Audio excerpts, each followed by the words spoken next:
Everybody. Hi, Judy. Thank you for the introduction.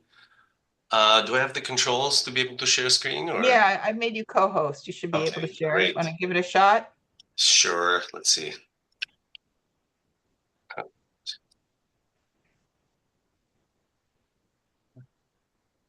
Can you guys see that? Almost. There you go. Can you see that? Yeah. Oh, excellent. Okay. Well, welcome everyone. It's a great honor yet again to start off this year for OCASG. As Judy said, we've been working together for over a dozen of years now. And I'm privileged to every year to present on the topic of interest for the group. And this year, today's topic is understanding the difference between autism spectrum disorders and other mental health conditions. And I'm assuming that is very interesting to all of you guys. It's definitely interesting to me as a clinical researcher because in research we always try to differentiate what symptom belongs to what condition. How do we approach it? Do we treat it differently? Do we theorize about it in a different way? And I think it's very helpful for the parents to understand the differences too, so that you guys can be better consumers of services that are available out there. And you can also share this information with the professionals that you guys are working with to give them some additional insight. As a lot of this information is not readily disseminated yet, because a lot of studies on this minute differences in symptoms is fairly new. And so it's great if we can disseminate this information to as many people as possible so that our children or adults and adults can receive a proper care and support. Now, I would love for this to be a back and forth session so you guys can ask questions. Unfortunately, when I'm sharing the screen, Judy, I cannot see if anybody is raising hand or anything like that. So if you could feel free to interrupt me and just say that there's a question on the slide or Yeah. I'll monitor the chat and I'll pick good times to interrupt you. okay. And at the end, of course, we'll have a questions and answers time as well, so we can also come to those questions and try to answer as many of them as possible. But so let's talk about what autism is. I mean, you guys probably know all of that, but it's always good to go over it to just give a background. Autism spectrum disorder is a neurodevelopmental condition, so it is neurological in nature, which starts at early age and characterized by difficulties in social interactions, communication, and repetitive behaviors. Mental health conditions such as anxiety disorders, depression, ADHD, sensory disorders, psychotic disorders may also overlap with ASD, but definitely have a distinctive diagnostic criteria. But as we will see, can coexist and sometimes can mimic one another. Understanding these differences is crucial for the accurate diagnosis and effective treatment. And as I said, in order to provide accurate support for the parents and for the community and individuals on the spectrum. Um, Diagnostic criteria for ASD, fairly familiar probably to most of you guys. Persistent difficulties in social communication, restricted repetitive patterns of behavior, interests and activities, symptoms present in early developmental stages. And of course, as a main factor, it has to cause significant impairment in social occupation and other areas of day-to-day functioning. And I do apologize for my voice. We live close to the fires, and I'm getting over the cold, so together it doesn't make my voice sound too good. So, but we'll work with what we have.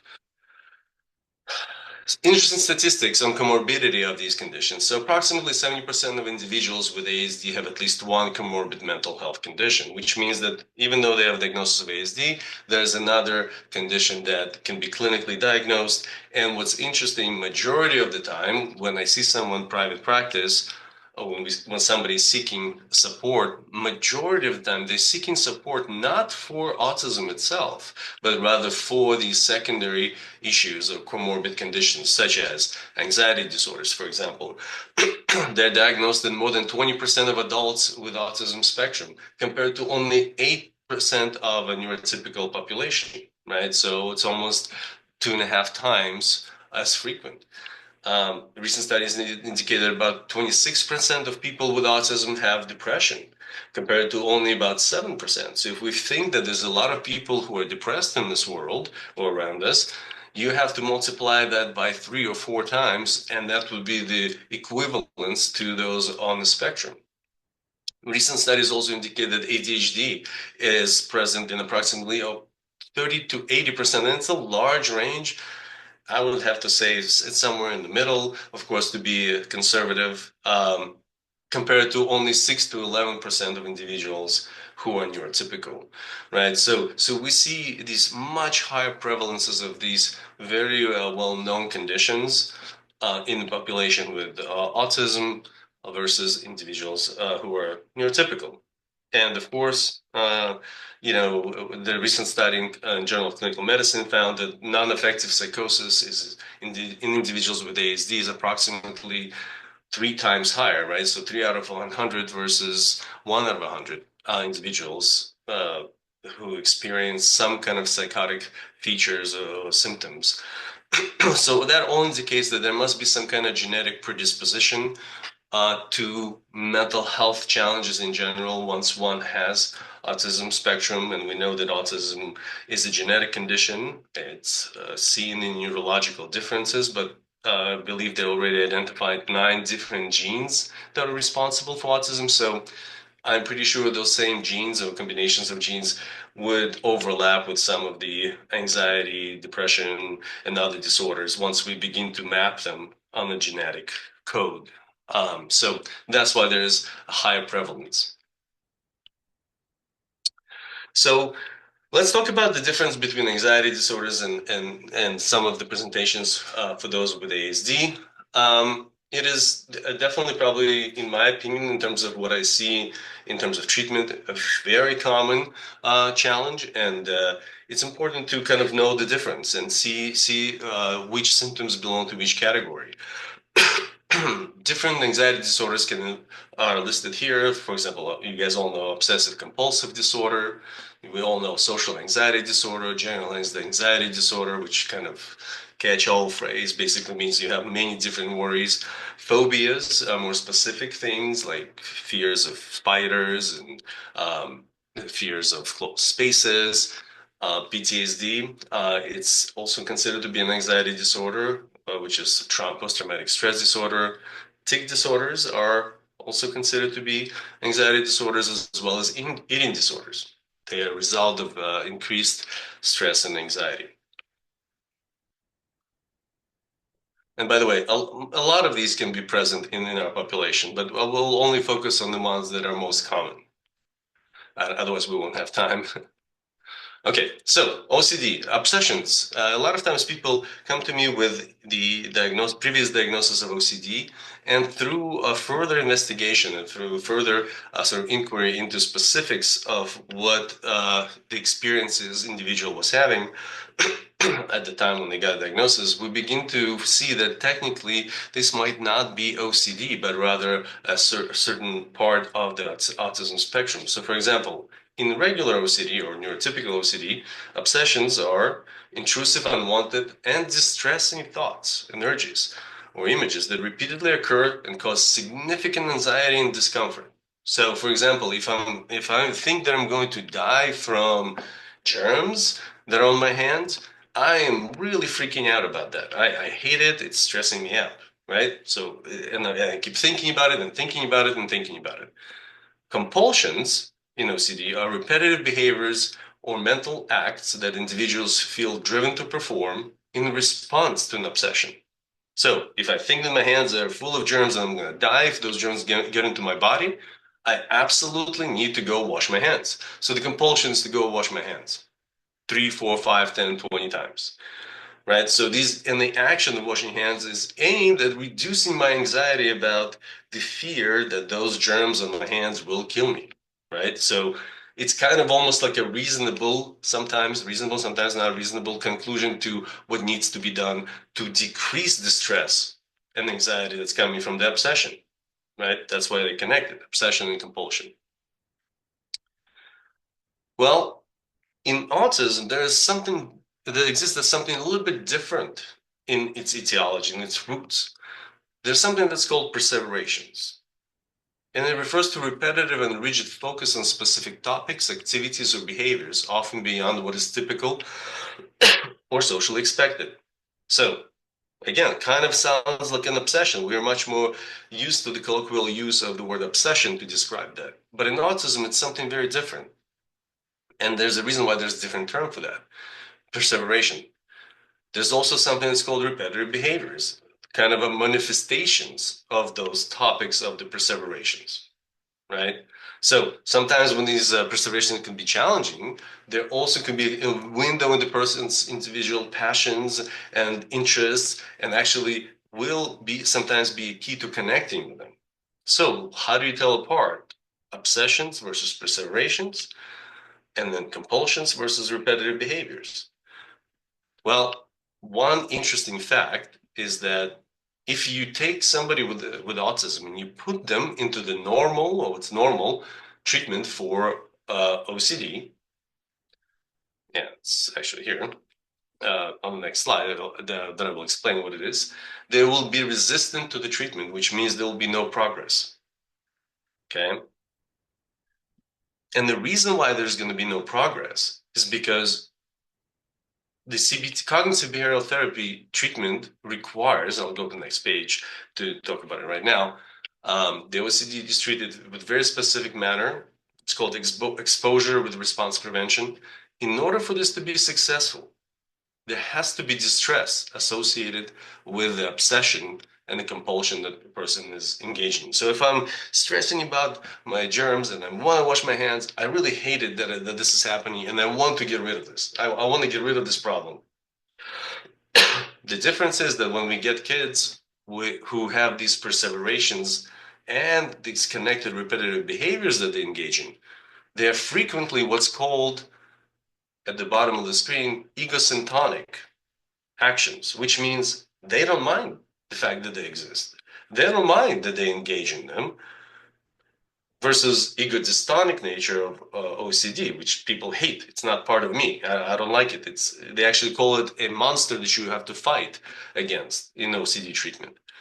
And if you will say that to the person who is on the spectrum with their perseverations, they actually like them. They don't mind them. It is us who are bothered by the presence of these symptoms in our kids, for example, right? So without this drive to get rid of them, because they're not dystonic to them, they're actually egosyntonic, the usual treatment fails. There's another part of repetitive behaviors and perseverations that makes it a little bit stronger in terms of its connection. It may be part of the what's called the self-stimming behaviors. You probably have heard of that. When kids stim, they do different kinds of behavioral patterns, but they can be cognitive in nature and behavioral. Sometimes they can be cognitive and behavioral together. So it's possible that these perseverations and repetitive behaviors have actual neurological loop in the brain that reinforces the cycle. Okay, so this is why, for example, if you put someone with these repetitive behaviors into OCD treatment, they're probably going to be very frustrated being there, and they're probably not going to benefit from that. So the treatment for perseverations and repetitive behaviors is a little bit different. You don't go through the usual OCD exposure with response prevention. And exposure with response prevention, just for you guys as general knowledge, is basically, again, going back to germophobia, the worst possible scenario, of course, is that if I take someone to the public restroom and I say, okay, you're afraid of germs, and we talked about it, how it's not going to kill you, so we worked out all of the cognitive issues here. Now we just have to go through the exposure. I need you to grab onto this public toilet seat in the public bathroom that could be very dirty, but we need you to hold on to it and grab it, right? And the person grabs it. They sometimes crying, sometimes squinting, sometimes making awful noises while they're holding on to that toilet seat, and then they let go. And the response prevention now is not to go wash your hand. just to be able to be okay with the knowledge and that it's not going to kill you immediately, and that you would only wash your hands later, just to be clean, as a normal process after going to the restroom, rather than as a way to appease your obsession. So that's exposure with response prevention. As you can imagine, this doesn't work at all for perseverations because kids hate the fact that you're telling them not to engage in these behaviors. They love them. They want to continue doing them. And because of that, the approach has to be very different. The exposure with response prevention won't work. So techniques from ABA can help redirect perseverative behaviors and teach flexibility, providing predictable environments to reduce the anxiety for people on the spectrum can sometimes decrease the chances of them engaging in perseverations and repetitive behaviors. And that means basically that if the environment is stressful, and the only way that I know how to make myself feel better is to engage in some kind of behavior. Let's say lining up my cars. You saw that image of the boy sitting there with the cars in front of him. If that somehow produces positive emotions in my mind, right, then I will line up the cars as soon as I start feeling stressed out. Right? It's just a way to make myself feel better. The behavior itself is actually very positive for me. And there's no negative obsession associated with it. It's just something that makes me feel good. Okay. But if you create a structured environment, there's less chances that a person is going to be very anxious, and therefore maybe they won't need to engage in perseverations as much. Okay. Um, the other suggestions here are, also very helpful, but I'll let you guys read this. And by the way, you guys are going to have all these slides that Judy will send to you, so you don't have to take any copious notes right now. Interesting thing about respecting the interest in preservative topics, we've tried really hard at UCLA when we were doing our research to push the kids on the spectrum out of their perseverations, like literally just not allowing them, for example, to focus on a particular interest and move on to some other things that would be more age appropriate and what we believed would be best for them socially. And we have failed horribly at doing so. However, what we've seen in our peers program, our social skills program, that as they began to have better social communication and higher social network and contact with their peers. Through communication with their peers, they began to build on their perseverative topics and expand beyond the original themes. So, for example, if I was into dinosaurs and only dinosaurs, through my interactions with other kids at school, I begin to see that not only dinosaurs are interesting, it's also interesting what happened to the dinosaurs when they all died. And then I learned about, the comets and all the other things how it changed the environment and so on and so forth, right? So you begin to build on your perseverations. So, and that way you kind of shift out of this repetitive behaviors into much greater category of things that one can do. So it looks less repetitive. Okay. Hopefully that was clear about the OCD versus social anxiety. But again, if there's any questions, please put them in the chat and Judy will flag me. I will now move on to social anxiety. And by the way, I just want to say that I created these images with ChatGPT. It is just scary how good they are. I said, can you give me an image of a kid who is socially anxious and afraid to engage with others? And this is what the AI did. So I know it's really cool and scary at the same time. I don't know. Anyways, so social anxiety disorder versus ASD. All right, so one of the most common anxiety disorders for both neurotypical populations and those on the spectrum. We all probably experience social anxiety at one point or another. I remember I actually had fear of public speaking, and here I am now talking in front of you guys, but I actually did have a pretty significant reaction to that. So social anxiety involves intense fear or anxiety in social situations due to concerns about being judged, embarrassed, humiliated. And these are some of the common symptoms that we see. The emotional symptoms would be the fear, of course, of whatever the situation is, excessive worries about the interactions and performance situations. So a lot of fears and worries. Physical symptoms are all the symptoms of fight or flight. condition, right? So blushing, sweating, trembling, rapid heartbeat, nausea, difficulty speaking. Um, sometimes even cognitive dullness, inability to remember. The memory issues can be associated with high levels of anxiety. Behavioral symptoms usually are escape and avoidance, right? So what do we usually do in order to avoid something that we fear? We walk away. If I'm afraid of a big dog walking my way on the sidewalk where I'm walking, I'm going to cross the street to the other side. I'm probably not going to challenge myself to walk past the dog and see that everything's going to be okay. So escape and avoidance is the easiest solution, which is highly problematic, as you will see.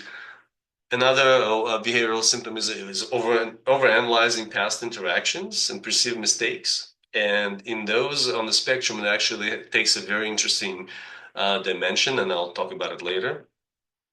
And there's also cognitive symptoms, so negative self-talk or thoughts of inadequacy. So I start saying that I'm not likable, nobody wants to talk to me, nobody wants to play with me, and which is even more problematic and feeds into the social anxiety is the fear that of negative outcomes, right? Overestimating that things are going to go badly if I'm going to try to go play basketball with those kids behind me. Okay.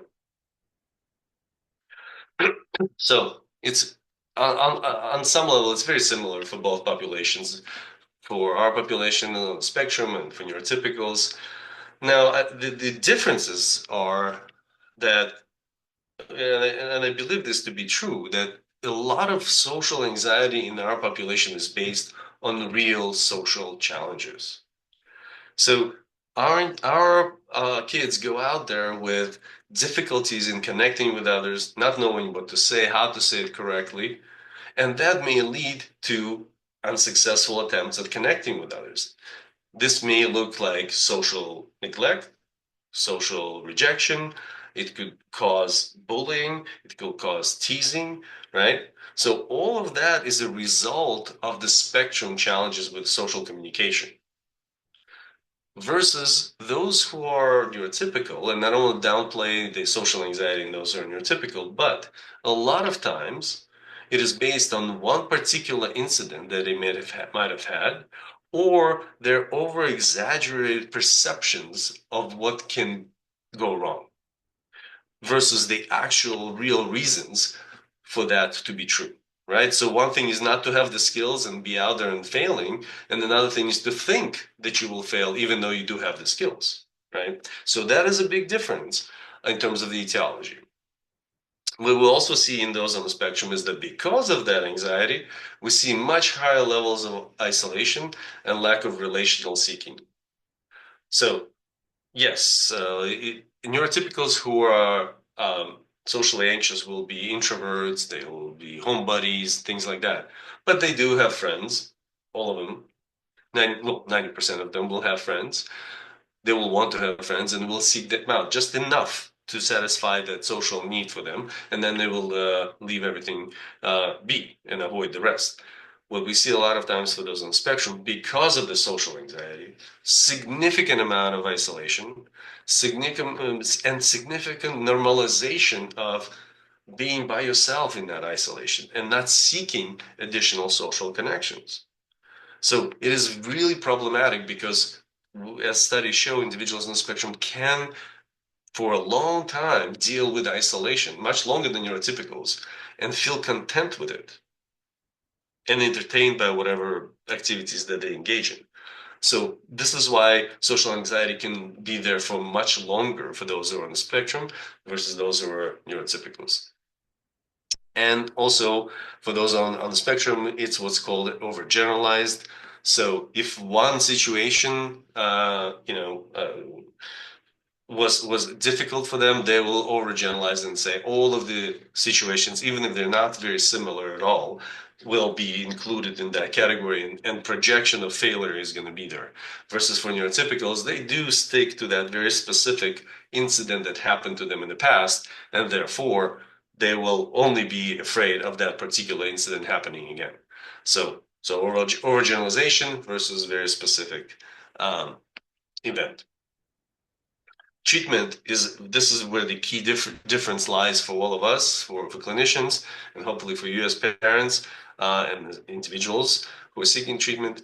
The CBT treatment, the cognitive behavioral treatment, is primarily focusing on cognitive distortions. We've done a great amount of information presentation on that here at OCASG, and I think as part of our workshop on anxiety, we're going to come back to it and revisit that. So focusing on the different ways of thinking to lower the anxiety, that's primarily the focus for those who are neurotypical.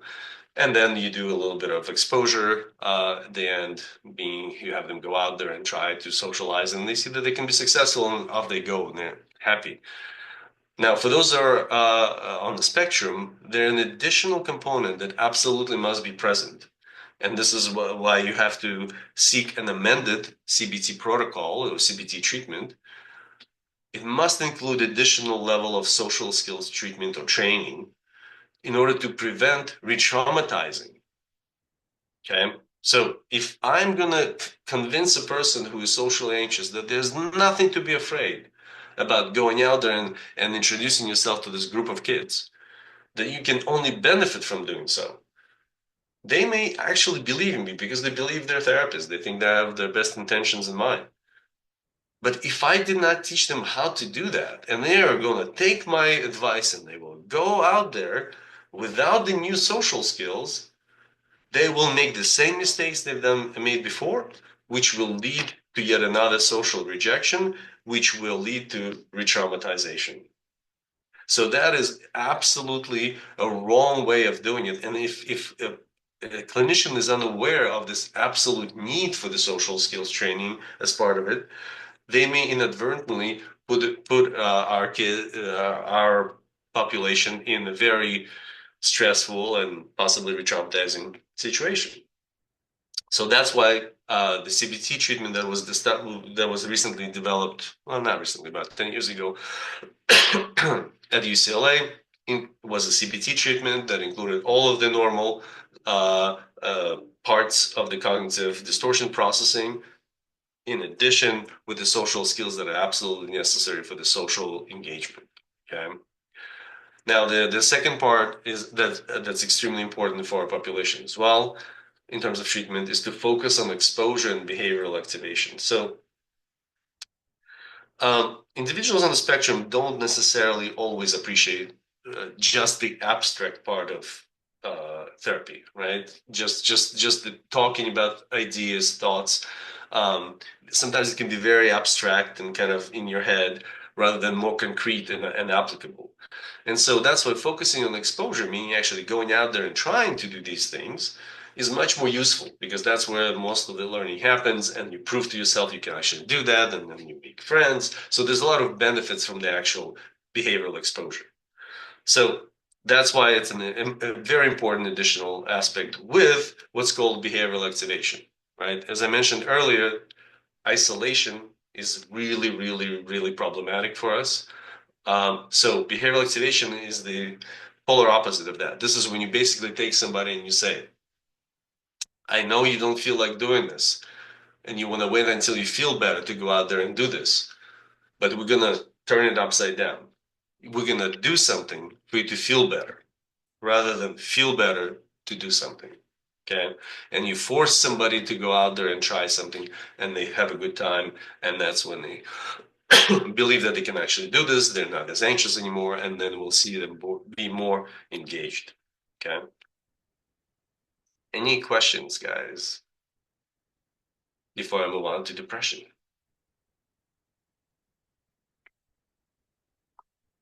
This is good, Alex. Thank you. That's good. Okay. Sorry, my voice is going. All right, so let's move on to depression then. Again, these old images were made on ChatGPT. It's ridiculous. Okay. So depression, we all probably know what it is. I mean, it's been well popularized at this point and discussed, and hopefully there's a lot of awareness in the community about it. But depression is characterized by persistent sadness, loss of interest, other symptoms that you guys probably know, such as cognitive difficulties, difficulty with sleep, appetite, anhedonia. But in those on the spectrum, depressive symptoms may arise from something a little bit different than for those who are neurotypical. Again, we talked about social isolation as a result of social skills deficits or communication skills deficits, lack of friendships and relationships leads to social isolation and loneliness, right? Also, we see a lot for those who are young adults, especially, there's an increased realization of the depth of the spectrum challenges and their effect on their future. They begin to question their future ability to function, to have families, to have a job. That begins to weigh heavily on them. Unmet needs that they were not able to communicate clearly in terms of what they need, and therefore they don't have those needs met. Sometimes cognitive rigidity, inability to shift out of the negative thinking about certain things and constantly seeing everything as a negative can intensify that depression. Previous social traumas that we talked about that occur, not only causing social anxiety, but also depression.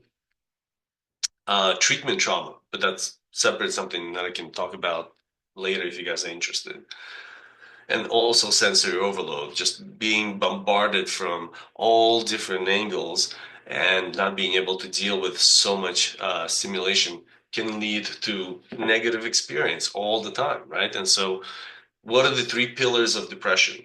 There's hopelessness, helplessness, and worthlessness. And as you can see, a lot of these begin to manifest themselves in our population, especially as they move into the teenage years and beyond. Where for those who are neurotypical, it doesn't mean that they can't have similar situations, but they experience them on a much sort of lower frequency, as well as they can be a lot more context specific. So something occurred in the environment that causes them to feel this way. It's almost like a life event that leads them on this path, rather than their own challenges in functioning lead them to experience these negative events, if that makes sense. Okay. So the treatment for depression has been established through what's called the gold standard of CBT protocol, cognitive behavioral therapy protocol, focusing on cognitive distortions, insight, and emotional clarity, and working on the contextual changes that can change their world a little bit. So, for example, if somebody's unemployed, that's why they feel depressed. Well, we got to work on the cognition here, but also what can we do to change the situation of your unemployment, for example, right? So once that changes, that helps a person to lift out of the depression. Now, for individuals with ASD treatment, we also the treatment for anxiety. There has to be this amended version of the treatment, right? So that the person can connect easier with it. So depressive thoughts and ideas can be very intellectual, can be kind of very, like I said, abstract and nebulous. And most individuals on the spectrum, even though highly intellectual, don't really like to stay in on that level of sort of cognitive meta thinking. What they like to do is to say, okay, what can I do here and now, right? Give me a step-by-step instruction, give me a checklist, give me a schedule. What is the purpose of this meeting? Like, what are we going to achieve here? So that they understand where this is all going rather than have this explorative aha moments that neurotypical people will experience in treatment. Individuals on the spectrum don't like that, so you have to change this approach to this more direct, very much step-by-step, specific examples, specific visual aids, like diagrams, charts, social stories, role plays, so that the ideas that you're talking about become much more concrete and real. Okay. You also have to teach emotional recognition and regulation skills. So with a lot of people on the spectrum, they don't necessarily connect with how they feel, especially with younger people who are, let's say, 10, 11 years old. It's very difficult for them to truly identify their full breadth of their emotions. So using something like emotion wheel, facial expressions charge, mindfulness exercises, all can be really helpful to get them to recognize those emotions and then learn how to regulate them with certain exercises, which could be very helpful for the depression treatment, as well as, by the way, anxiety treatment as well. Um, we talked about behavioral activation, right? When the person is sitting at home and they say, my life sucks, and I don't feel like doing anything, therefore I'm just going to sit here. I'm not going to go out to this bowling event that OCASG is putting on. I'm going to stay at home. And then I stayed at home and well, I'm bored and my life sucks. So here I just close the circle of depression. Nothing changes. I'm going to continue circling in that depressive wheel. So behavioral activation is actually the way that you break that wheel by forcing the individual, by giving them good options, of course, forcing in a positive way, I mean, to go and try to do something even if they don't feel like doing that. As I said earlier, we do things to feel better, not we're gonna wait to feel better to do things, right? Well, if I feel better, I'll go play bowling next time. No, that doesn't work like that. You're not gonna feel better. So you need to go play bowling so that you would feel better, if that makes sense. Um, so we definitely want to address some of the rigidity and literal thinking because sometimes the kind of the usual process of black and white thought thinking, or what's called again the categorical thinking, is extremely rigid. It's either this or that. Either I'm a success or I'm a failure, right? And in depressive states, there's so much gray in between. So we need to fill those grays. And not every situation is a failure or success. There's different levels of success. There's different levels of not doing well and certain things that you could celebrate along the way. And if you only see that as black and white, you will for sure be depressed because majority of times in our world, you can't succeed all the time. So then you will always be failing, right? So it's very important to have to learn how to get out of that rigid thinking and into the gray zone. And also part of that is also little interpretations of some of the things that are being said to our population, said to our kids. Sometimes they take things literally in terms of understanding. There's nuances. The tone may mean something different than what the actual wording of the statement was, and that can also help them sort of feel better about their engagement with other people around. Um, Definitely, we want to involve caregivers in the support system. Now, the reason for that is that you can probably imagine, if you might have experienced this yourselves, that for neurotypicals, therapy is an extremely private and personal process. Therapist is not supposed to be talking to even the parents, even not disclosing the information to the parents about what's being discussed. Only if the child, for example, allows. If this is an adult, then the adult has to allow that to happen. So in usual situations, a therapist would never involve the full support system or the system of caregivers and parents.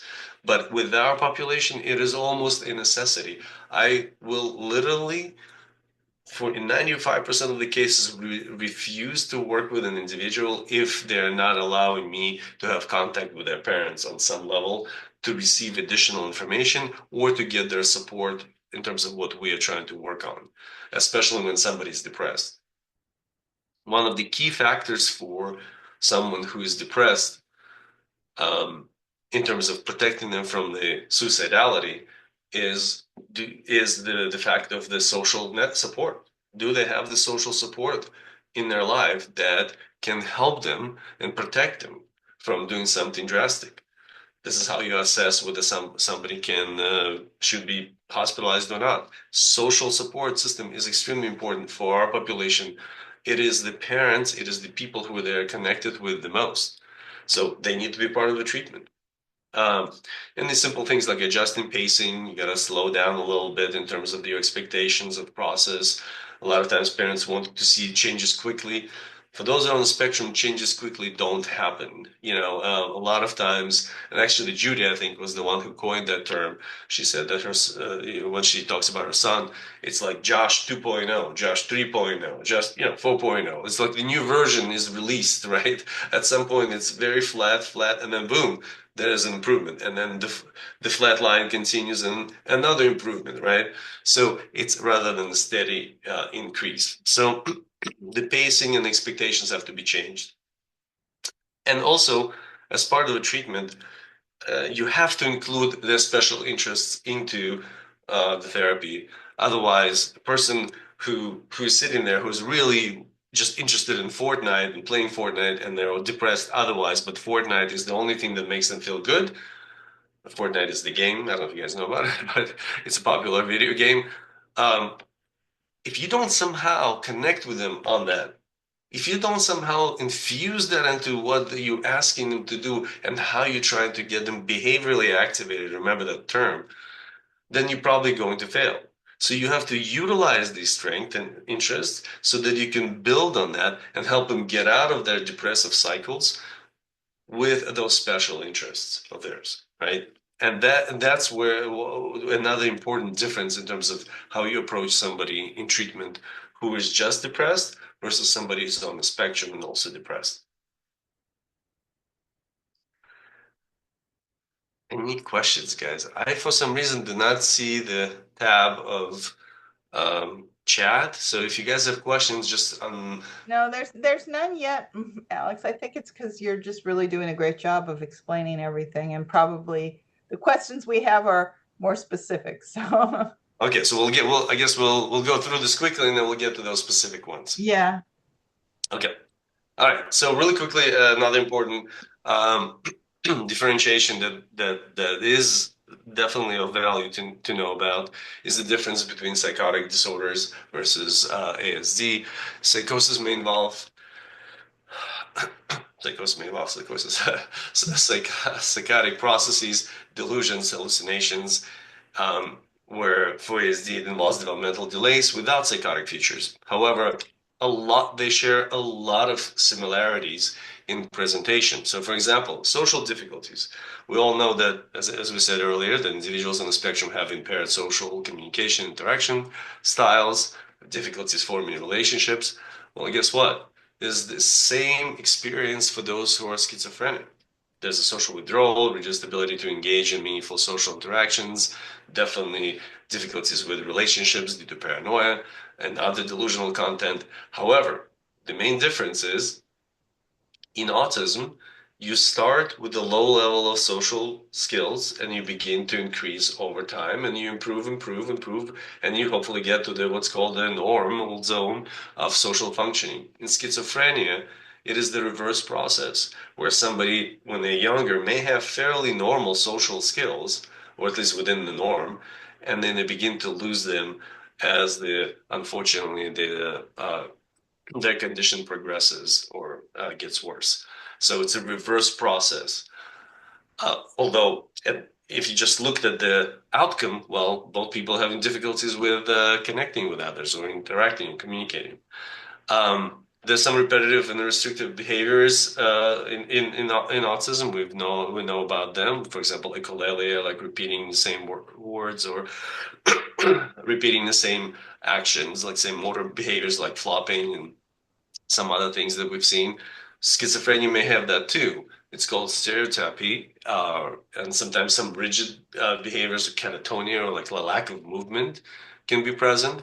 But it is 99% of the time in schizophrenia, it's driven by the delusional content. Something is happening with the person that they decide to do that, rather than, for example, flapping being a self-stimulatory behavior, right?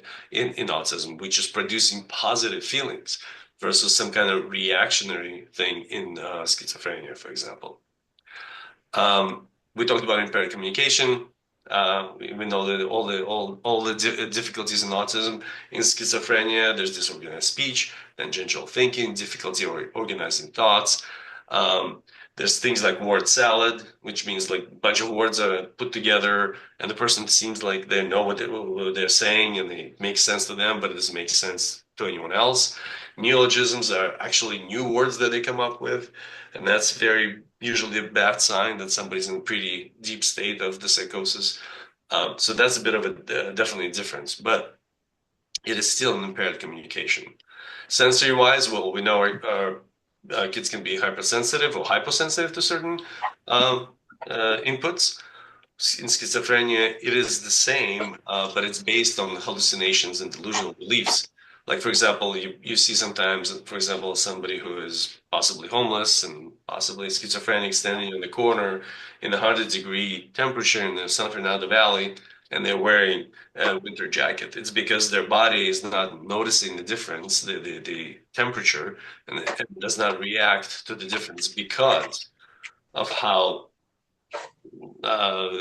hence their delusional content is. Okay. Cognitive difficulties are can be the same um, on the surface, but again, they come from different points of, like I said, the cross patterns, improvement in autism and decrease in cognitive functioning in schizophrenia. Flattened affect. There's some people on the spectrum who do have flat affect, and that can be actually look very, very similar. Um, a lot of times it's actually very difficult to know where one is etiology begins and the other one ends. So, but presentation can be that. Except with autism, if you do engage and you do put them in the right situation, you will see a much greater range of affect. Where with schizophrenia, only medication can change that. Behavioral inflexibility, uh, very similar again, but for autism, it's to protect themselves from the stress. They like the routine. They like to repeat certain things because it's less anxiety provoking if they do the same thing over and over in the same way. So there's nothing new happening, so I know what to expect versus rigidity in schizophrenia comes from the delusions and paranoia associated with that, and that's the only way it can be done, and therefore the person starts doing things the same way. Um, Beliefs can be, there's a broad range of beliefs, so I don't know if I want to comment on that. Well, one thing that we see a lot is that individuals on the spectrum, it's not on here, they talk to themselves a lot, right? They can talk to themselves. Individuals with schizophrenia also talk to themselves, right? The difference is that when an individual on the spectrum is talking to themselves, frequently what's happening is that they're actually replaying some of these previous social experiences, and they actually almost like reenacting them a lot of times. It's the way that they process social information from the past. This is what some of the adults of mine who are able to verbalize this experience have expressed. In schizophrenia, when a person is talking to themselves in this full-blown psychotic episode, they really are responding not even to themselves, they're responding to the voices or voice in their head, usually, which is a very different process, right? It's not just, oh, I'm replaying something that happened to me, you know, yesterday at lunch versus I'm answering a voice that speaks to me in my head, right? On the surface, it looks the same way. The person is talking to themselves, but it's very different in terms of where this behavior is coming from or where the symptom is coming from. Yeah. I hope that helps. I'll take another sip while I'll see if there's any questions about that before we move on to ADHD, and then we're done, guys, with presentation of major conditions, and then we'll answer all of your questions, hopefully. Okay. All right. So ADHD versus ASD. Um, So interestingly enough, when we were doing our research at UCLA on developing the social skills program for those who are high functioning on the spectrum, we used the same program for those with ADHD and those with autism, and it works great for both populations. Um, I do have to say that it might be a little bit easier for those with ADHD to pick it up and to apply it the learning curve is a little bit faster or steeper for those with ASD, but at the end of the day, the results are very much the same. But for those with ASD, the challenges in understanding social cues, maintaining eye contact, engaging in reciprocal conversations is a true sort of cornerstone of the problem. For those with ADHD, it is very different. It's their impulsivity. It's just the inability to sort of allow the other person to speak and kind of cutting and interrupting them. Um, is what's usually going to cause them to lose friendships because they're just it's unpleasant to talk to somebody like that rather than because they were not picking up on the cues of what needs to be the right social behavior, right? They probably know they shouldn't interrupt, but they just can't because the impulsivity is there. um, Also in terms of the attention, poor attention regulation, for, for somebody on the spectrum, we see a lot of inattention, and I'll talk about it a little bit later. The inattention happens especially during the times when they are uninterested in what's going on. Yeah, well, they could be also overwhelmed by the sensory input. That's less common. But most of the time, when we see inattention, is when they have no interest in what's going on in front of them, and they just escape that world and go into their mind, and they thinking about whatever they want to be thinking about. Versus in ADHD, they're just simply easily distracted by external stimuli. So everything else around them is just as important as whatever that's in front of them that they need to be focusing on. So it has nothing to do with their interest. It's just everything else is equally stimulating. So that is the key difference. And I'll come back to that later. Executive functioning challenges, difficulties in planning, organizing, and completing tasks are common to both. Trouble managing time, transition between activities can be challenging for both. So that is very similar. So executive functioning challenges are kind of the same. In terms of impulsivity, in those who are on the spectrum, it's somebody may interrupt without considering that this is the social rule, right? You let somebody finish before you say something. Versus for ADHD, the classic impulsivity you see as somebody is blurting out answers, right? Or getting involved in the risky behaviors without thinking. I'm gonna try to jump over the fence, and see if I can make it. Right, and boom, they jump. They didn't even think about how high the fence was, then how dangerous that is. They just do it, right? So the impulsivity is just much more behavioral in that way, and much more in terms problematic actually. Um, Repetitive behaviors and hyperfocus. So interestingly enough, that for individuals on the spectrum, whatever their persevertive interests are or their special interests are, they can focus on them 120%, 120% capacity in terms of their attention. It is really interesting versus something that we neurotypicals can't do. We can give 100%, maybe 90%, but they can't. It's on the tasks that they are not interested in. That's where the ability to focus and in attention is just limited, extremely limited. Versus for somebody with ADHD, it is more even across the board. There's just inability to focus on anything, even video games, preferred activities. For those with ADHD, even though it could be a longer time of focus, it will still be a problem. They will still not be able to play the same game for a very long time before they'll try to switch to another game, for example. Or they'll need to pause and go get some food or something else, or look at their phone, or do two things at the same time. Now, we see kids doing that all the time. They have two devices playing at the same time, right? Stimulation from both places coming. Sensory sensitivities.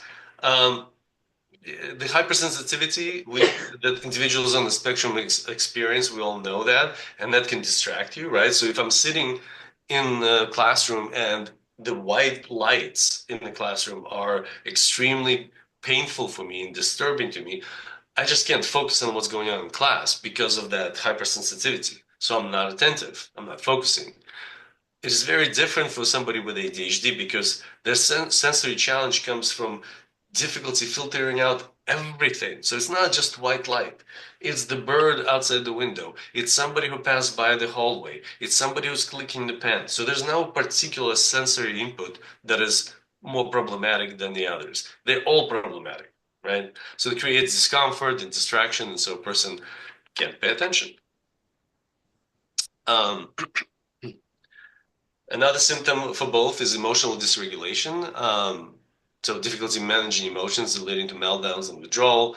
And for ADHD, the impulsive emotional reactions, mood swings, frustrations from challenges with self-control, they usually lead to acting out behaviors that are much more problematic for those with ADHD. It's unfortunate, but the trajectory for somebody with ADHD frequently in school is they kind of they become a problem kid, and then they get in trouble, and they can't stop themselves from getting in trouble, and then they become oppositional to the teachers, to the school. Then they get into what's called a conduct disorder, which where they just can't, they don't want to behave within the whatever is regulated, whatever the regulations are, and that leads to what's later called a social personality disorder, and that's 90% of the individuals in prisons, unfortunately, who have that, right? So it's an unfortunate uh, line of developing this very terrible sort of path for yourself if intervention is not taken correctly with somebody with ADHD. With a person on the spectrum, it's a little bit different. It's about managing emotions, and those meltdowns are usually not they're not leading them on the path of these problematic behaviors at school, other than disrupting the class, and then that usually leads to, you know, having the person leave the classroom or seek a different school setting as a solution. Um, Need for predictability, a strong preference for routines and resistance to change to avoid anxiety. We talked about rigid patterns. You know, I'm only going to drive to school this one route, and that's it. It makes me feel happy. Where for somebody with ADHD, they may struggle with transitions and instruction environments due to poor organizational skills. So they just can't figure out the new setting. And so they begin to act out. They begin to react to everything that's around them, and that reactivity causes them to get in trouble, right? So it would help them to be in a more predictable environment, both of them. We talked about academic challenges in terms of being misunderstood already. Definitely, we talked about the difficulties with peer relationships. Sleep difficulties are very common for both. Um, and you know, that's hyperactivity due to repetitive motor movement or pacing in those on the spectrum is very different than the constant movement and fidgeting or inability to sit still for long periods of time for those with ADHD. And I will comment on that on this slide. So number two, we'll go to number two because I just mentioned that. So hyperactive behavior is driven by overstimulation and the energy which it produces. So if I'm a kid with ADHD and I have all these stimuli activating me, and I'm paying attention to everything, and I'm constantly trying to hear what people are saying here, get involved with the person sitting next to me here, I create this energy in me that makes me look hyperactive because I'm trying to attend to everything around me all the time, right? It looks hyperactive because I'm responding to environment this way. For those with ASD, even though there will be that hyperactivity present, but it's related to the what was mentioned in the last slide, it's more of the motor movement out of restlessness. It's like restless leg syndrome, you know, when we start shaking our leg because we have all this extra energy. It's not because there's a certain stimuli that produces that, or all these stimuli that are producing that reaction. It is just the extra energy that needs to be released and exerted. And during boredom, this is when we see a lot of that, right? Or non-preferred activities. They have the energy that is not going towards something productive for them. And so there's this presence of restlessness. I have kids who can't sit through a movie in a movie theater, or young adults who can sit through a movie because they're just not interested in the movie, even for the purposes of going there with their friends. Even if they really want those friends to be their friends, they still can't go with them because they're saying, I have to get up and walk around. I just can't watch this and sit there for 2.5, 3 hours, right? So that restlessness is different than hyperactivity in ADHD. And the number one reason, sort of difference between ASD and ADHD, this is my summarizing, is that individuals with ADHD are primarily distracted by the world around them, right? Everything, like that picture of the kid sitting there, there's clocks, there's stuff on his table, there's papers, there's pencils, there's all those things equally draw his attention as much as the homework that's right in front of him, right? So that is too much. And that's why he can't attend to anything with a high level of attention focus, and the attention focus being spread out. Versus somebody with ASD, when they're inattentive and they're not paying attention to what's in front of them because it's not a preferred topic, they're not paying attention to the world. They're in their head. The escape is within them. It's inside their mind. They're probably thinking or reciting whatever, something that is actually stimulating to them. It could be a video clip that they saw yesterday. It could be a video game that they're going to be playing. They're thinking about a strategy. It sounds more like daydreaming, but it's not really daydreaming because it's actually kind of rehashing of the similar topics all the time. And it's stimulating. It's positive experience. It's not something they don't like. It's, remember that word egosyntonic? They like it. It's not something they want to get rid of, right? Usually. But in terms of the treatment, psychopharmacological treatment for both conditions, ADHD and ASD, for attention is the same. It actually works really well for majority of people. The stimulants work great, and even though they have very different etiologies, the treatment seems to work in a similar fashion, just by addressing the dopamine in the brain. Certain IEP solutions for those with ADHD don't apply to those with ASD. Like, for example, if I'm distracted by the environment, well, teachers should put me in the front of a class. I should put right in front of a teacher so I'm not distracted by anything else the kids are doing and limit the amount of stimuli so I can focus. Great, that works for the kid with ADHD. You put a person with autism spectrum and inattention in front of a class, that's not going to solve anything because they're not escaping into the world around them. They can be just as much in their head if they're sitting in front of a teacher or if they're sitting on the last row, right? So that's why you have to understand that not everything from ADHD applies to individuals on the spectrum as a solution. Okay, guys. So, well, that was an hour-long talk.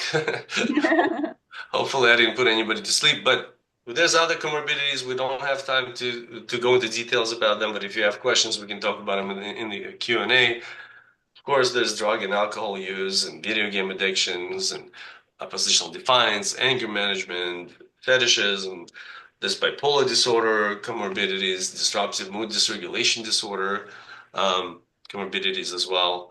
So it's important to know about them. But again, can't cover them all. So now is the time for Q&A. And people have been putting some in the chat. Okay, good. So. I'll come right to them. But first, before we'll go to Q&A, I also want to kind of throw this out there. My colleague Maria Kriv, she is doing research right now on experiences of mothers raising daughters on the spectrum. So it's only for mothers who raise their daughters on the spectrum. It's just an interview over Zoom. You get a $25 gift card just about your experience being a mother to a daughter on the spectrum. So if you are interested, please either contact me or contact Maria on this flyer directly. It'll be really great because there's not a lot of information that we know about your guys' experience. This is not for your daughters. It's only for the moms. Okay. All right. Let's go back to the questions and answers. And let me. Okay. I'll read one to you. My teen can wash his hands too much. I was wondering, what can I do to help him do it only when necessary? How do I stop sharing? Oh, did I stop sharing? Sorry. Yeah, you're no longer sharing. We're seeing you completely. Okay.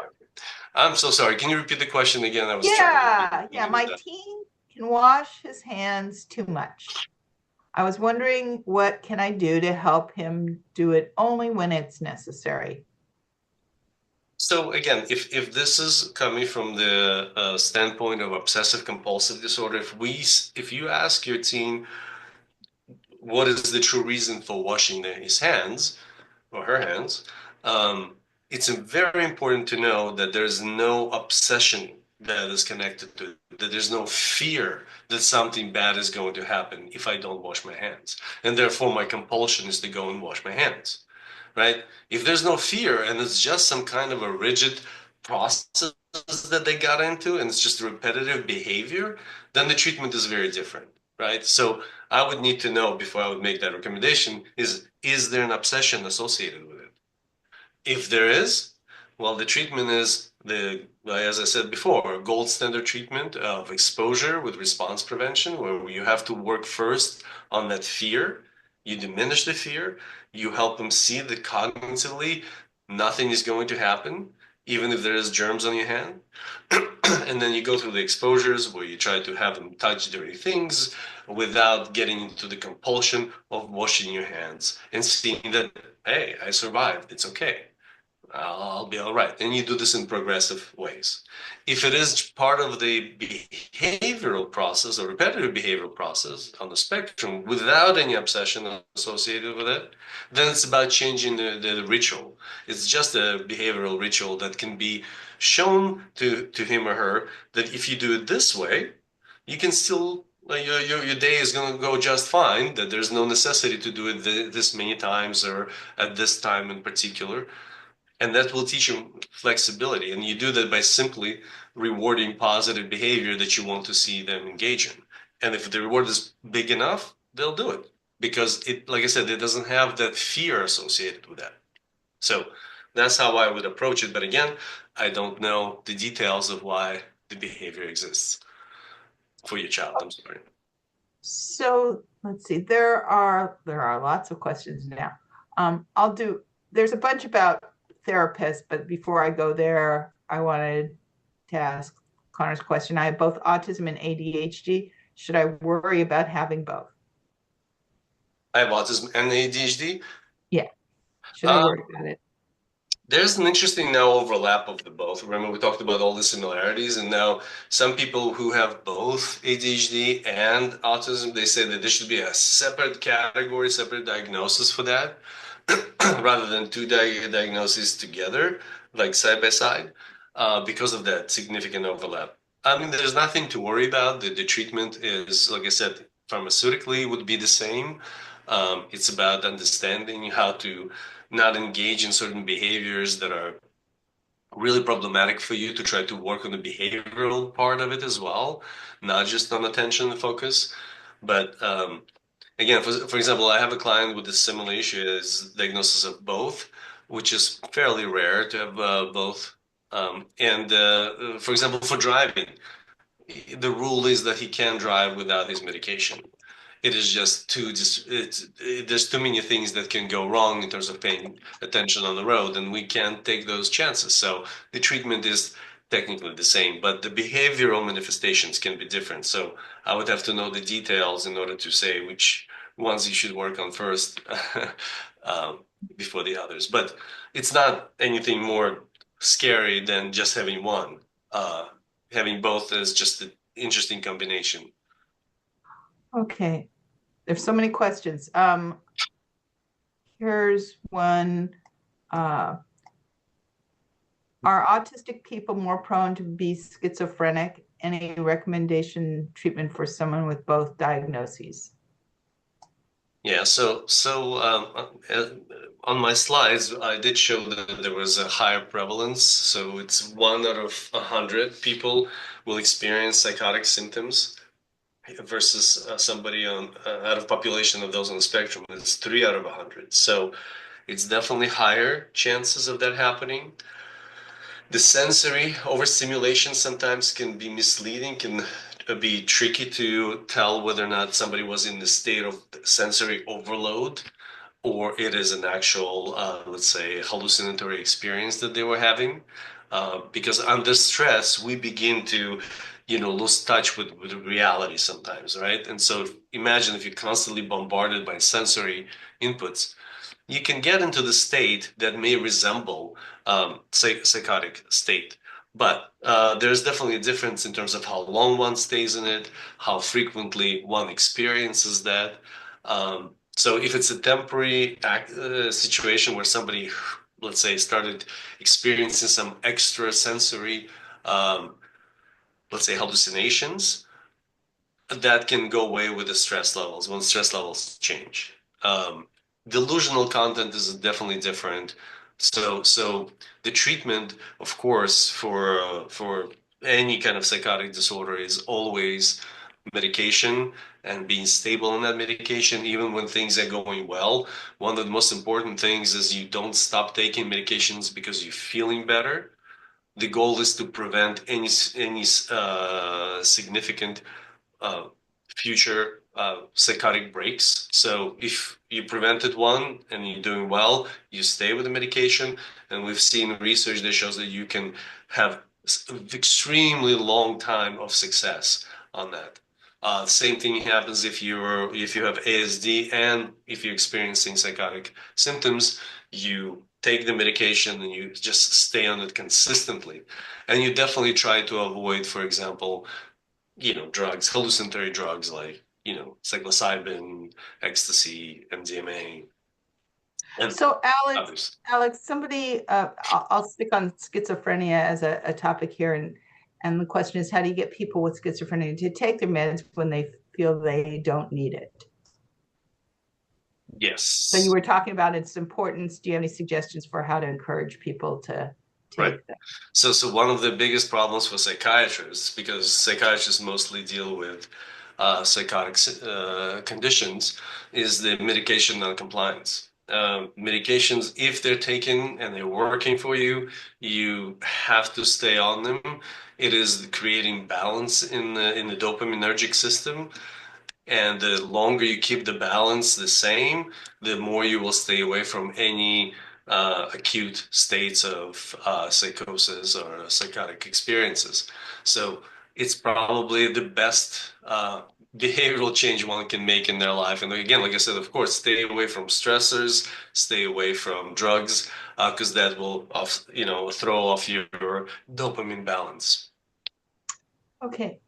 There's a bunch of different questions about finding therapists. I'll read you a few of them so you get the sense of them.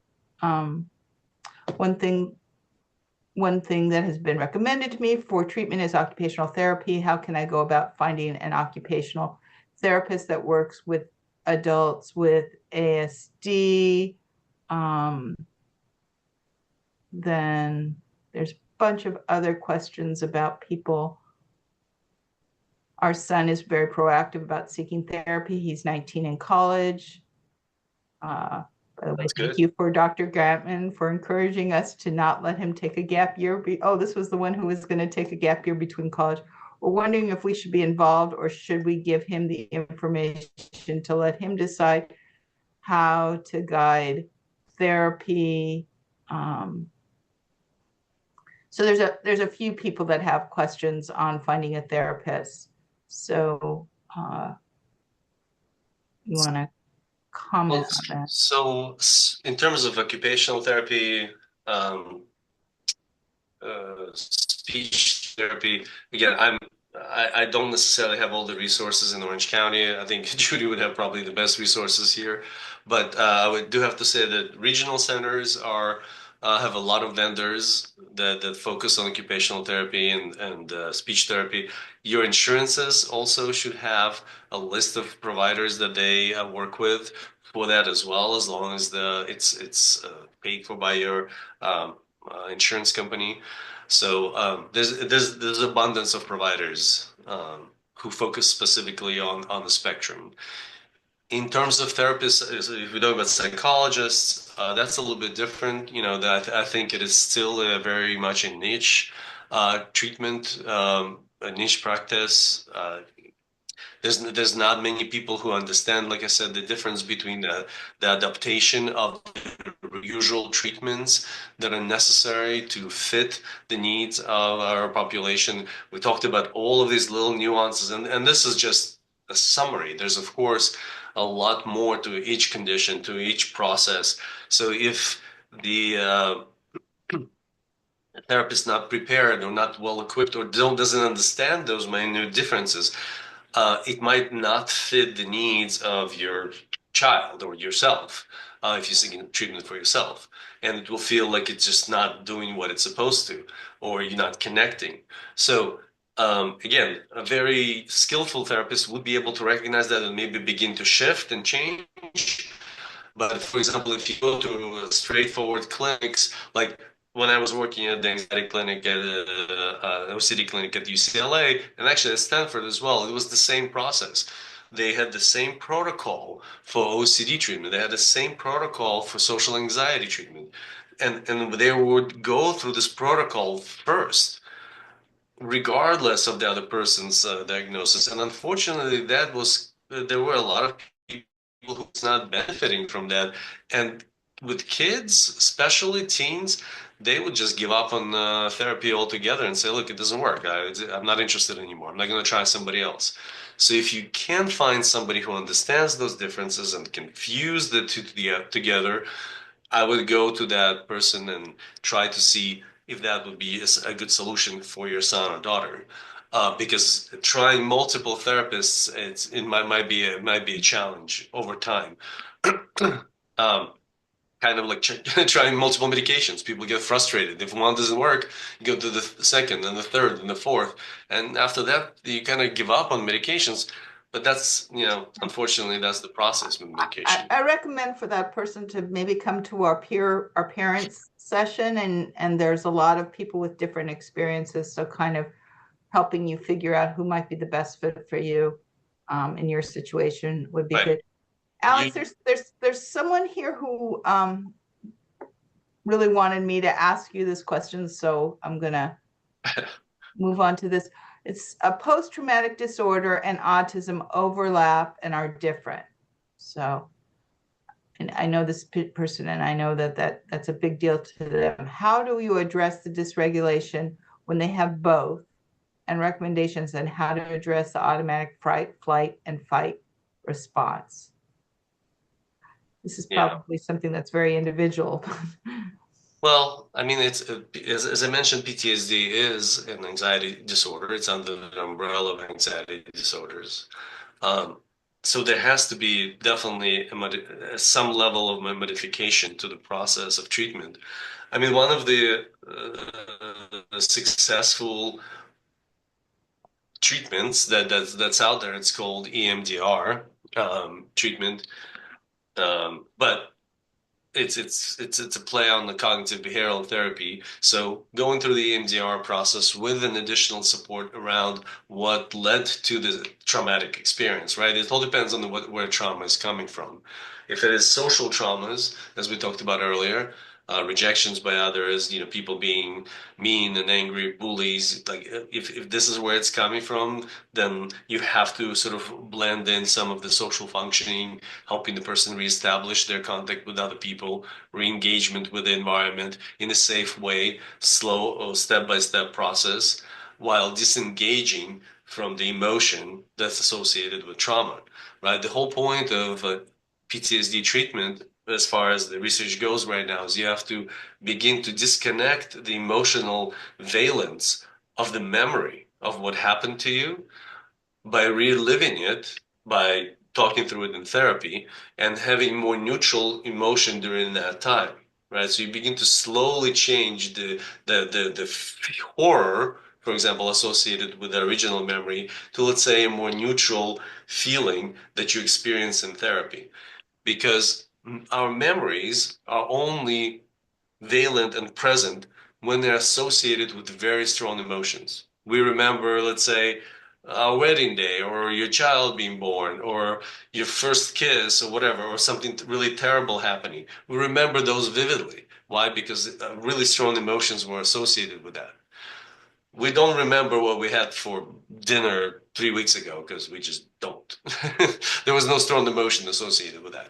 So the goal is to slowly in therapy to disconnect the strong negative emotion from that traumatic memory, and that will slowly begin to dissipate the presence of that memory and going back to the same event by a person with PTSD. So that is the general process. But again, without the specifics of the traumatic episode, it's very difficult to say what else needs to be added. To amend the treatment for ASD. You have to allocate for regular emotional dysregulation. You have to also address the social communication.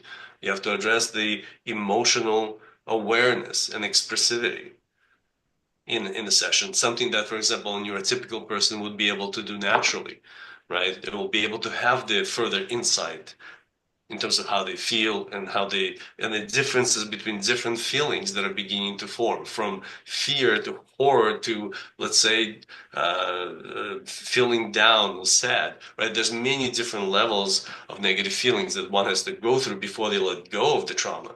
So for someone on the spectrum, being able to identify those feelings in themselves and learn what they are and learn how to express them has to be weaved into the treatment of PTSD. Okay, Alex. There's a couple from one person. If retracting into their mind is a positive strategy for individuals on the spectrum, but this impacts their social interactions, what are some strategies that can be used? Is there a better strategy to replace replaying, reenacting social situations? For a young adult who has done UCLA peers program before, would doing that program again be beneficial? Sorry, I missed the first part, the first sentence. Okay, if retracting into their mind is a Hmm. positive Oh, strategy for right, right, individuals right. on the Okay. spectrum, but this impacts their social interaction, what are some strategies that can be used? Well, there's no problem with retracting back into your mind during the times that are appropriate for that, right? When we're in our rooms, when we're at home, we're thinking about, or even on the, let's say, on the way to a social event, or if we got there to a little bit early, we can think back in terms of how things went, and we can plan. You're using your new ideas and new strategies for what we will do now for the next interaction, right? So there's no issue particularly with that. Uh, but if you actually retract into your mind in the middle of the social interaction, it is a huge problem. This is not the time to figure out what you did wrong. This is the time to pay attention and stay focused. This is when you have to train yourself not to allow your mind to do what's called metacognitive observation, right? You're not there to watch what's going on and judge. You're there to just pay attention to what the other person is saying, processing that, and utilizing what they said to respond to the other person. That will keep you in the conversation, actively engaged, so you don't allow yourself to go into your head.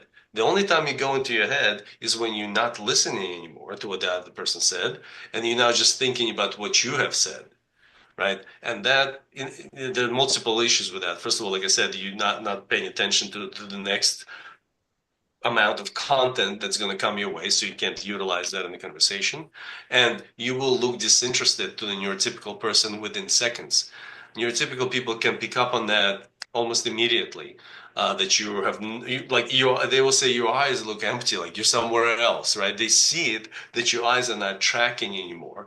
And so this is why it's very important to also maintain eye contact, because while you maintain your eye contact, it's less likely that you will go into your mind and escape the situation. I know it could be difficult to maintain eye contact, but at least you have to pay attention to some portion of the person's face, whether you're looking at their forehead, between the eyes, if you're not comfortable looking directly in the eyes, if you're looking, the top of their head, whatever, some part, but you maintaining that contact will help you stay present rather than escape into your mind. And then, that, by the way, that is the exact definition of inattention on the spectrum.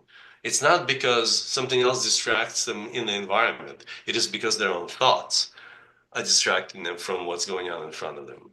And to answer the second part of it, whether it's a good idea to do the Pierce program again, if you did the Pierce program at UCLA with me or with Dr. Logison, I think, and he did it in person, You can go if you want a refresher. I mean, or if you were not ready for the program and you were not really, practicing, if you really weren't putting the effort in doing the homework assignments, there's a benefit in doing that.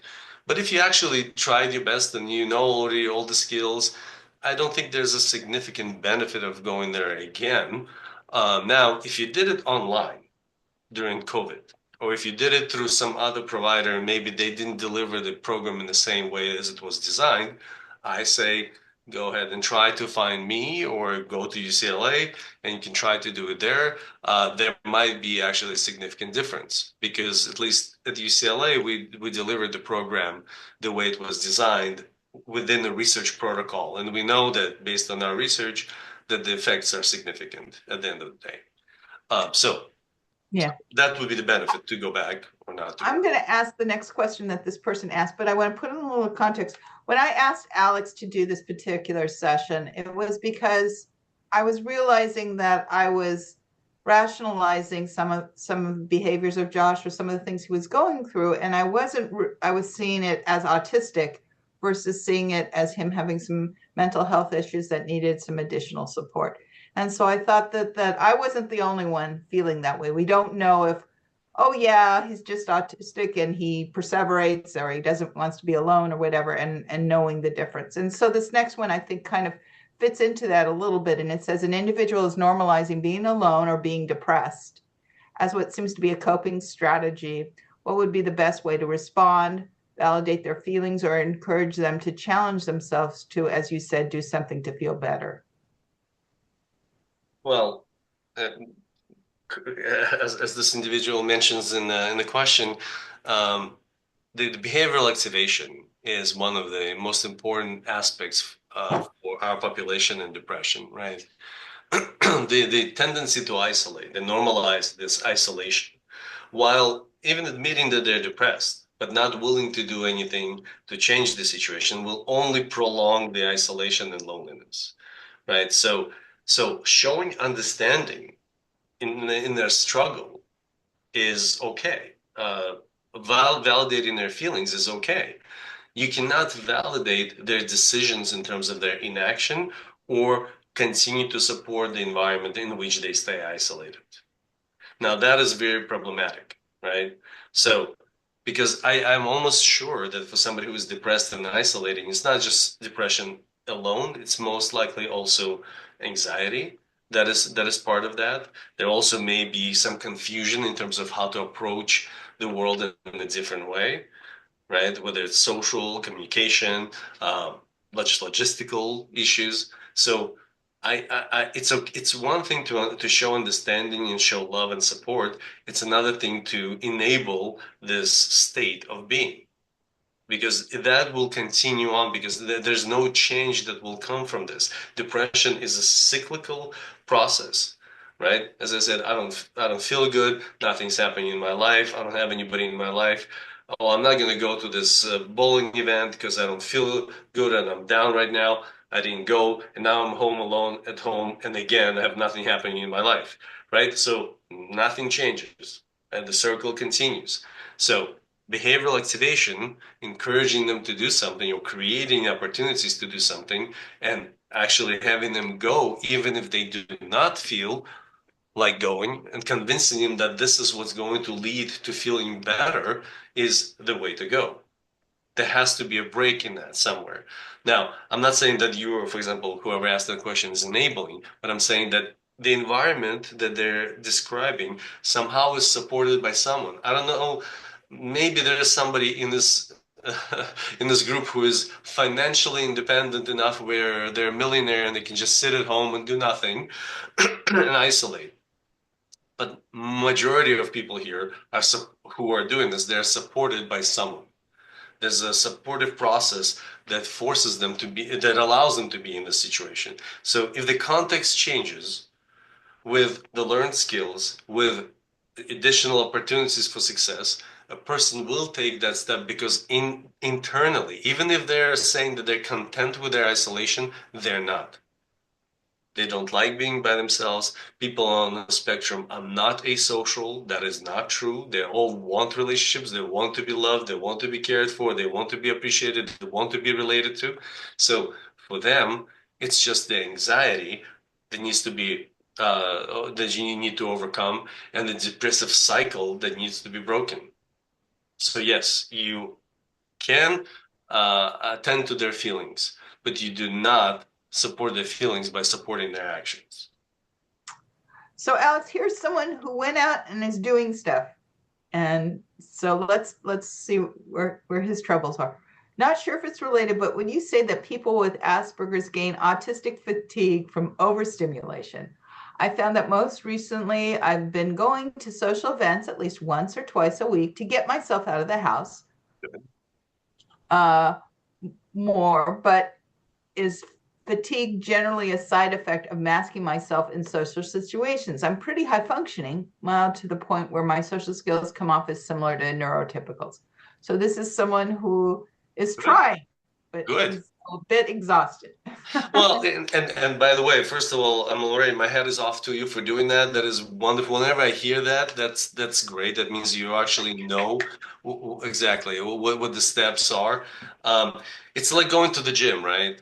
There will be, exhaustion on you. Your muscles will hurt. Your joints will hurt. Maybe as you're training, um, these aches and pains are part of gaining let's say the muscular structure that you want or achieving a certain weight that you want. These pains are part of the process until you get to the results that are going to be outweighing all of the drain of the actual socialization. And another thing, there's also endurance that you develop, right? You develop tolerance for the social processing.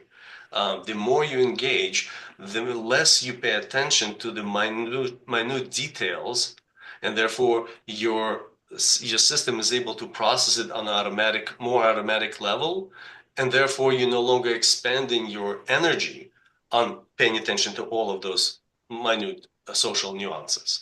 So Yep. the more you socialize, the more automatic the process is, the less strain it is on you. It's like, for example, think of yourselves driving for the first time. It is very stressful. Like when you're driving for the first time, all of us were freaking out, all of us were nervous. And guess what? Now that we've been driving for many years, we don't even think. Sometimes I get from Orange County to LA. I don't even know how I got there. I'm like, I can't even remember which streets I passed. Well, maybe that's not good, but point being is that I'm not thinking about driving anymore. Same thing with socialization. The more you socialize, the more you solidifying the connections in your brain that are responsible for social processing, the faster this processing becomes, right? It's the process of myelination. Probably you guys all remember that from your bio class when we studied neuron, how the myelin sheath is forming over the neuron and the signal transfers faster. Well, faster and more automatic. And so that's what's happening. So I'm really glad that you're going out there and socializing. You will develop that tolerance and you will develop that endurance and strength as if you continue doing this. So, but it is expected to see a little bit of strain. Okay. Okay. Rigidity and changing behavior patterns, even though well-intentioned, can be very difficult. Suggestions for strategy. I guess it all depends on what the behavioral pattern is, right? And what purpose is it serving? If it's just to provide safety, to decrease anxiety, in terms of just following the pattern over and over again, it's it's important to go back to the idea of the systematization theory of autism, right? Simon Baron-Cohen, you guys are probably familiar with the grandfather of theories of autism, came up with this concept of systemizing theory, right? The world works like a system, like an engine, car engine, right? And if I understand all the parts in that car engine, I can predict exactly how this car engine is going to function. So while I see the world this way, my world is fine. I understand it, I can predict it, I can manage it. You add another part to the engine, now the whole engine is thrown off. I don't know how things work, and the whole thing becomes chaos. And I don't want to deal with chaos because chaos is unpredictable and overwhelming, right? So what you have to do is you have to help a person because new parts have to be added to the system. It's just inevitable. So you have to help them by learning how to assimilate that part into the engine and to show them that nothing is going to be significantly affected by this new piece of information or this new part that we added to the engine, that you will still function successfully now with this new information. So if the pattern of rigidity is based on maintaining that system, then whatever you're trying to have them do differently, you have to show them how it can be smoothly inserted into the system without causing anxiety and stress, and making an agreement to giving it a incremental tries to see whether or not it significantly changes anything for them. Again, I'm talking in general terms without knowing the specificity of the problem, of course. So there's a couple of questions that are pharmaceutical related. Let me ask both of them for you because they're kind of related. What medications specifically are prescribed for ASD and ADHD? How long is it lifelong you take them? And then the other one is if there is also depression, what would be additional medication? So the first one is for ADHD and ASD? ADHD, yeah, ADHD and ASD, because you mentioned that some of them were similar, and then you want to add depression to that. Okay, so to treat inattention, whether it's ASD, whether it's ADHD, as I mentioned, the treatment is the same. It's stimulants. Stimulants actually work really well for majority of people. Only small percentage of people have strong reactions to them that cause some side effects, which is like fast heart rate, where they just don't feel comfortable. They feel, I mean, those are, like I said, the small population has those negative side effects, but for majority of people, they actually do acquire a fairly significant benefit from being able to stay attuned, stay focused on whatever they're doing.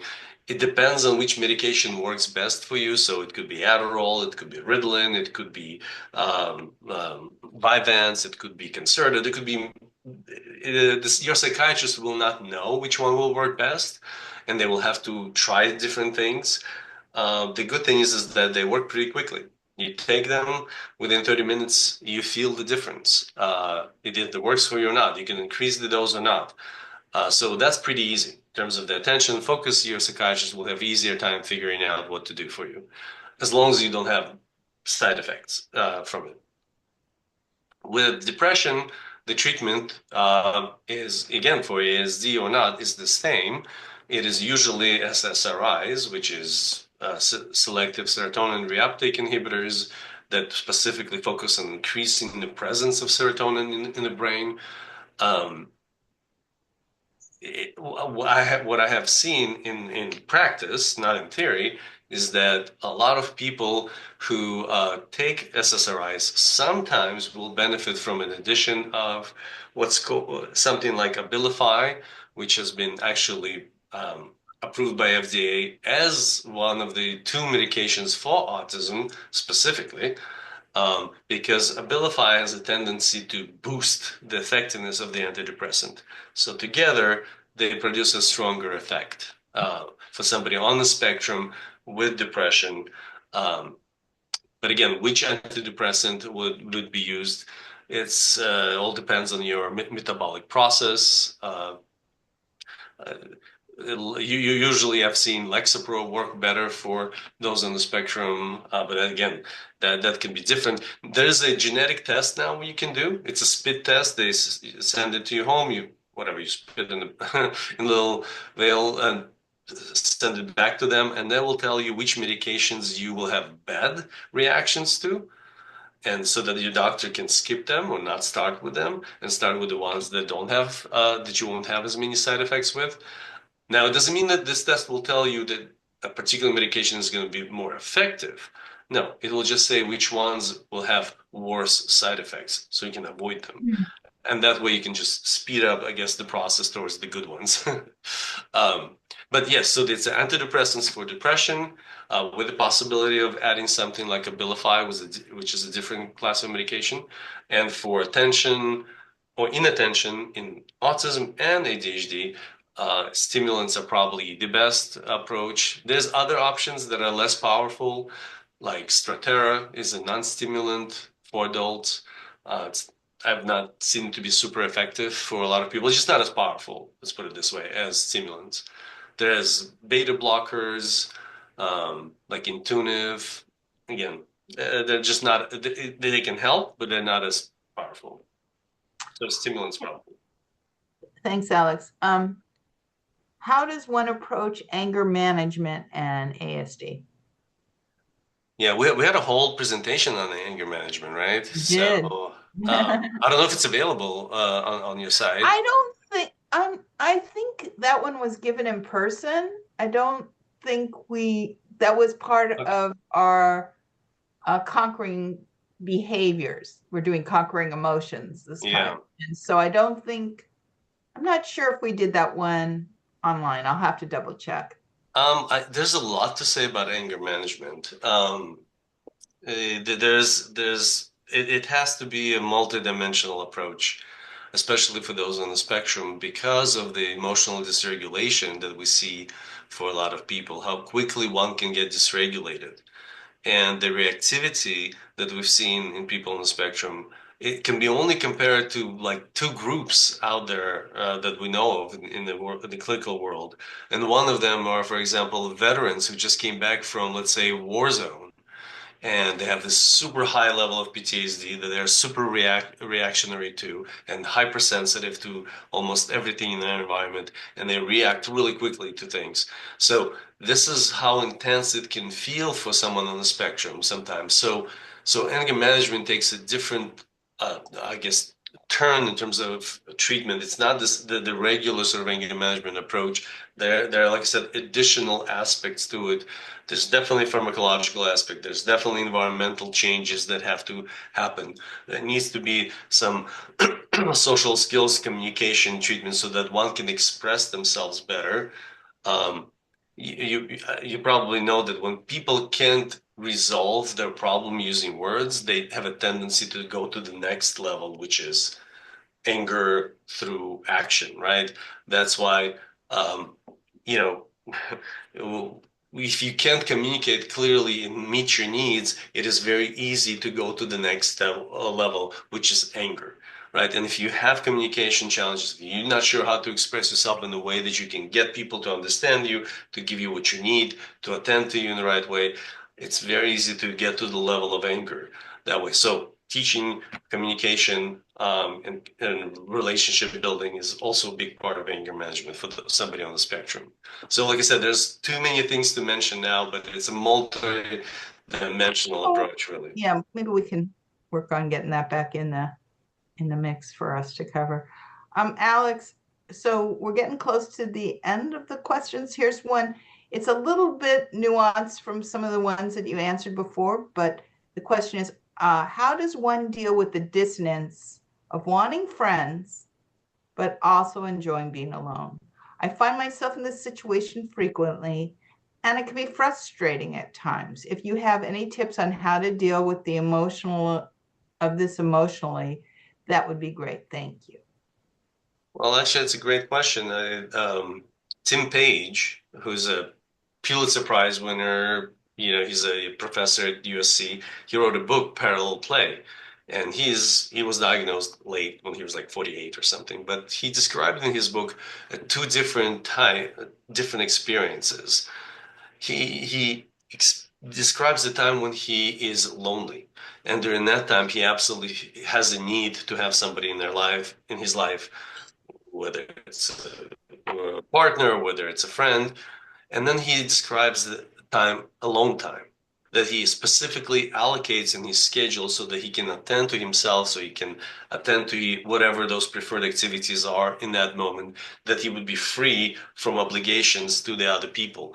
And again, if you schedule yourself correctly and if you hold your boundaries in a positive way clearly with your friends, they will respect your need to be by yourself.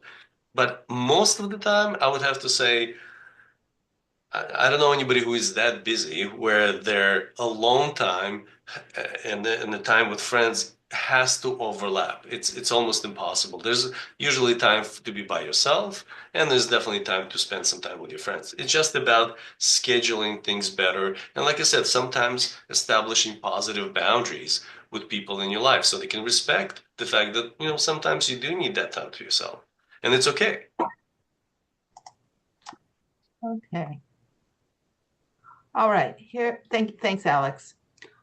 Here's one. As we plan for college in the near future, would it be more helpful for me to go to college with my son than for him to go on his own, take all classes with him? Oh my goodness. Background: son and ASD level 1, major depression, anxiety, ADHD in a teen. Plus, we had to let go of grades last high school semester, 11th grade. We had to let grades fall to. So he had a lot of trouble academically and dealing with some of the emotions. Yeah. So So he's had a lot of emotional challenges, and so the father's trying to figure out the right strategy for college. yeah, I mean, if there's that, again, I'm speaking in generalities because I don't know the all the details, but if someone is so overwhelmed with their emotional states and they're not under control where they can function independent from those states, meaning that, if they're depressed, then they're not going to class or they're not going to be doing homework. Or if they get a bad grade, they will overreact. Or again, there could be so many different instances. Going away to college is not a solution at all. At first, I think the first step has to be community college, taking one or two classes, and depending on the success and establishment of more stable emotional states, you begin to increase the workload, and then you transfer, and then you go away to college. Then you experience living away from home. And the goal is not for the parent to be there because that's not really going away from home. Um, Now, if you're interested in some of the more supportive programs, there's universities that have programs for those on the spectrum.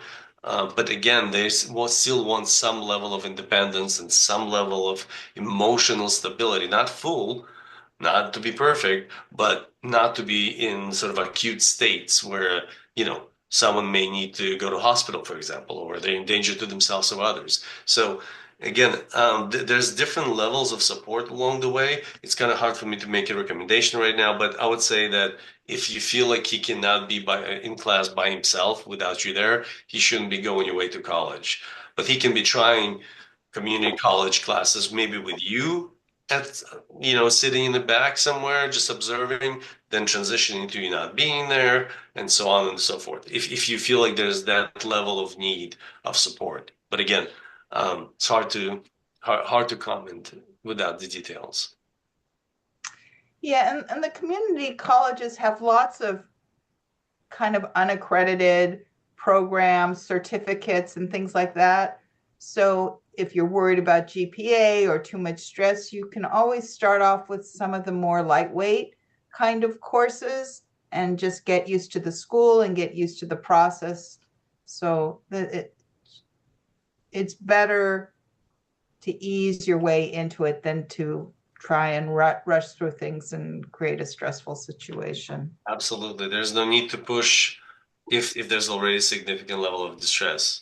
I'd rather take it slower. There's also the concept of trying to finish school in 4 or 5 years, college. There's no such thing for somebody on the spectrum. This is a wrong sort of, you're not going to fit a square in the round hole. We don't need that. We just need to make sure that they get through the process to their end goal where they are not damaged by the process itself. Okay, we don't want to see artistic burnout. We don't want to see them drop out and come back with a feeling of failure. I mean, there's no benefit for that from that. I'd rather them take a little bit longer, but be happy, make friends along the way, focus on the social functioning along the way, focus on their mental health along the way as they're completing their degree as well. Okay, there people are asking about your peers program. Alex, what's the scoop? The scoop. Well, I'm ready whenever we're going to find the space. I know there's a lot of people who ask that. Um, we would love to restart again in Orange County. We've been doing this for many years. We stopped because of COVID, but we haven't found space as of yet where we can do this. It requires special, a certain amount of space. Um, but as soon as we can find that, I really hope to get a young adult group going and a teen group going at least one round this year. That's my personal goal. So if you're interested, email me. My email is at the end of the presentation PowerPoint. I'll put it in the group chat as well, and I'll just put you on the list. So whenever we're ready to start, we'll contact you. Okay, let me just see. I have a feeling we made it through the end of all the Excellent. questions, and you survived. You Yes, wrote and yes. all. Well, thank you so, and we're pretty much out of time too, so it all worked out. So thank you so much, Alex. Thank you everybody for attending. Alex has a session once a month with some group at Autism and at OCSG. This month it's parents, and I guess we have a little tweaking to do on the schedule, so you'll get in touch with me, Alex, on that. And then, as I mentioned, he's starting a Conquering Emotions series with us starting in March, and that'll focus on anger, depression, and anxiety. 3 topics that we covered quite a bit tonight. So if you haven't had enough of that, there's more to come. So thank you everybody for attending. And And yes. thank you so much, guys, for coming. It was a pleasure to see one start of a year with such a big group. So please join us for the other sessions. They're going to be hopefully a lot more interactive. This is not going to be just me presenting like this at all times. Okay, but welcome and thank you and Happy New Year, everyone. Bye.